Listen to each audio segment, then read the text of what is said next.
AECI Plant Health, unlocking nature's potential. Welcome to our third discussion with AECI. If you've missed the previous two, please search on YouTube on Plaas TV for AECI.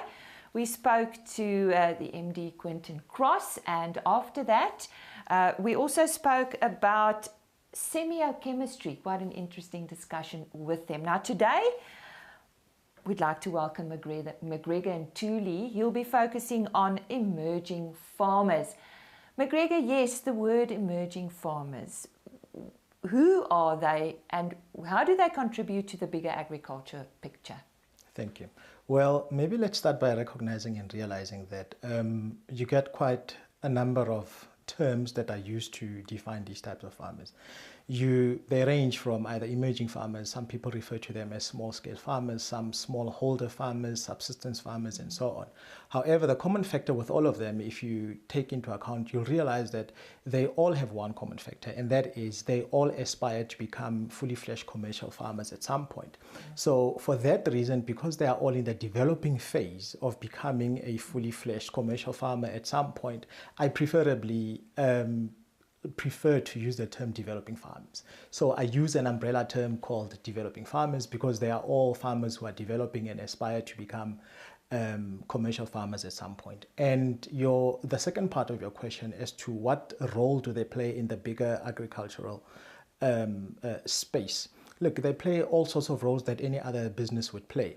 They play a role in job security, they offer jobs. They play economical roles, especially to the local economies, in a sense where they make sure that food supply is there, and they also support local input suppliers as well. So they do play whatever meaningful role that any other business would be playing. So what are the benefits or importance of serving such farmers? Look, when you serve developing farmers, I see it as an investment in the future. So when you invest in them, you're investing in making sure that the industry is able to continue to deliver whatever it's supposed to be delivering in future.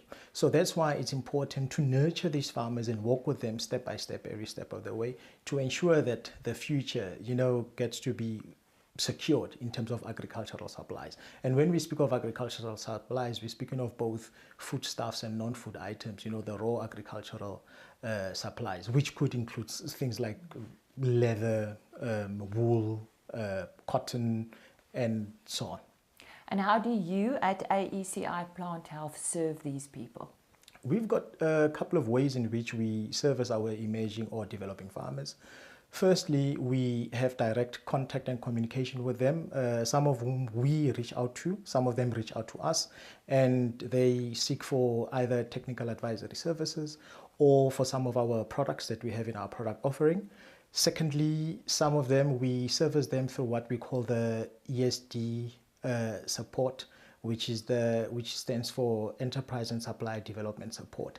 Now, with that ESD program, what we do is that there are funds made available, and with these funds, we are able to grant loans to farmers.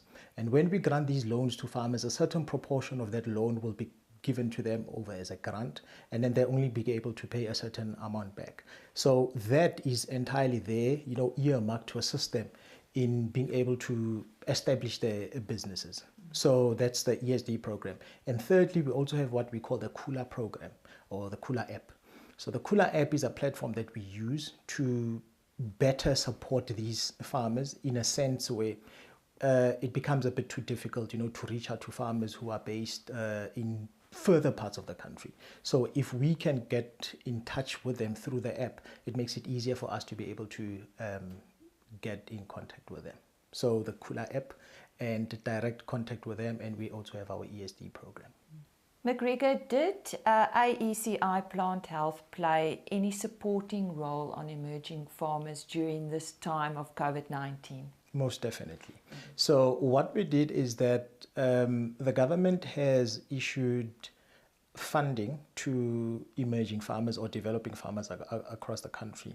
And from that funding, what happened is that they requested interested suppliers of agricultural inputs to, raise their hand and state whether you are interested in being a supplier, yes or no. And we were keen, and we played a role, and we applied to be a supplier in all 9 provinces, and we were granted the role of being able to supply. So as a supplier, it means that we were able to redeem vouchers of these beneficiaries. Okay, so these farmer beneficiaries were given vouchers each up to the value of 50,000. They visited our depots throughout the country, and we redeemed their vouchers. By redeeming their vouchers, in other words, we were able to make sure that we supply them with all the inputs that they require, and this ranges from seed, agrochemicals, fertilizers, and so on and so forth. So yes, we did play a role which I think has been very pivotal, because from the 15,000 farmers who were issued with vouchers, I think we had just under 1,000 who came to redeem their vouchers at AECI Plant Health. And with just under 1,000 of them, if they're covering, let's say, for instance, between 30 and 20 hectares each of them, you're looking at a total coverage of about 20 to 30,000 hectares that we were able to support during the COVID-19 pandemic times. Mcgreggor, thank you for joining us, Plaas TV, for your time this morning. Thanks it was Mcgreggor Ntuli, and he spoke about the role of the emerging farmer and what AECI did during COVID-19 to support them, and what they are doing continuously to support emerging farmers in South Africa. AECI Plant Health, unlocking nature's potential.